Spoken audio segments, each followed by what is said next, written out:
ইতিমধ্যেই কিন্তু হচ্ছে গিয়ে আমরা এই 300 বিলিয়ন যেমন একটা পোর্শন ফিনান্সিয়াল ইস্যুতে, আর একটা পোর্শন যেটা আপনি বলছিলেন যে আপনার যে টাকাটা রয়েছে অর্থাৎ ইউএস এর ফ্রিজ যেটা রয়েছে সেটা অবমুক্ত করা, এবং সেখান থেকে কিন্তু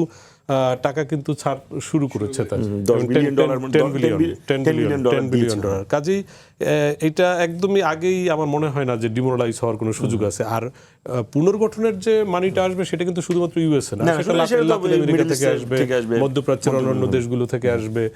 মার্কিন যুক্তরাষ্ট্রও দিবে। এবং সে জায়গায় আমি মনে করি, আমি আশাবাদী। এর কারণ হচ্ছে এই মুহূর্তে যে বাস্তবতা ইউএস এর, সেই বাস্তবতায় আসলে ইউএসএ কে মধ্যপ্রাচ্যে কিন্তু এখন শুধুমাত্র ইরানকে সে এমইউতে এনে বা ঠান্ডা করে যুদ্ধ অবস্থা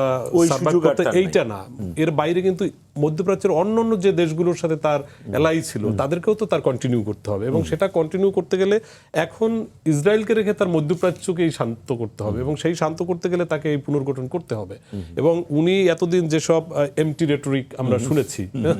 মানে প্রেসিডেন্টের কাছ থেকে, কিংবা আপনার গ্র্যান্ড স্ট্যান্ডিং ছিল ওনার বিভিন্ন রকম, যেটাকে আমরা স্পিন বলি, বিভিন্ন সময় তিনি মানে এক ধরনের যেটাকে বলা যায় যে মানে পোস্ট ট্রুথ পলিটিক্স তিনি করতেন, বা তার ভার্বাল কাইন্ড অফ অ্যাবিউজ অন্য বিভিন্ন সময়, হ্যাঁ বিভিন্ন সময়, যেমন ধরেন উনি বলেছেন এক সময় যে ইরান বিশ্বের মানচিত্র থেকে মুছে ফেলবে, বেশি দিন হয়নি উনি বলেছেন, বেশি দিন হয় না, কাপল অফ মান্থসও হয় না, ইভেন আজ রাতের পর কালকে সকালে আর ইরান দেখবেন না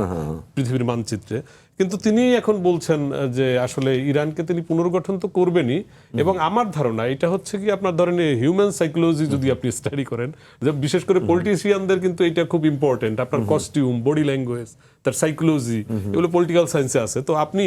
দেখবেন যে এগুলোকে রিড করে একটা পলিটিশিয়ানকে জাজমেন্ট করা যায়। তো আপনি যদি ট্রাম্পকে জাজমেন্ট করেন, তাহলে আমার মনে হয় যেহেতু এই এমওইউ উনি ইনিশিয়েট করেছেন, এবং আমরা জানি যে এইটা কিন্তু আসলে মার্কিন যুক্তরাষ্ট্রই বাধ্য করেছে, এবং এটা কিন্তু আজকে তাদের ইরানের যিনি ধর্মীয় নেতা তিনি কিন্তু একটা প্রেস নোটে জাতির উদ্দেশ্যে এটা বলেছেন যে তিনি কিছুটা বাধ্য হয়েছেন, এবং অ্যাকনলেজ করেছেন কিন্তু কি কি কারণে সেটাও তিনি ব্যাখ্যা দিয়েছেন, এবং পাশাপাশি এটাও বলেছেন তিনি তার ওই আপনার প্রেস নোটে যে তিনি কিন্তু এখনো শত্রু হিসেবেই তাদেরকে চিহ্নিত করেছেন,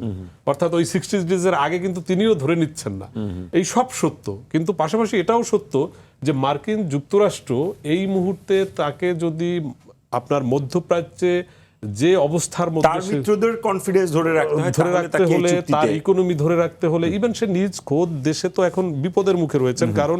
আজকের যেটা দেখলাম, ওদের জেন শাহিন, ওদের সিনেট মেম্বার, তিনি তো সুস্পষ্টভাবে বলেছেন এই এমইউ করার পরে ওনার বক্তব্য হচ্ছে, উনি প্রেসকে বলছেন যে মার্কিন যুক্তরাষ্ট্রের প্রেসিডেন্ট কিংবা মার্কিন যুক্তরাষ্ট্র ইরানের কাছে নতজানু হয়েছে।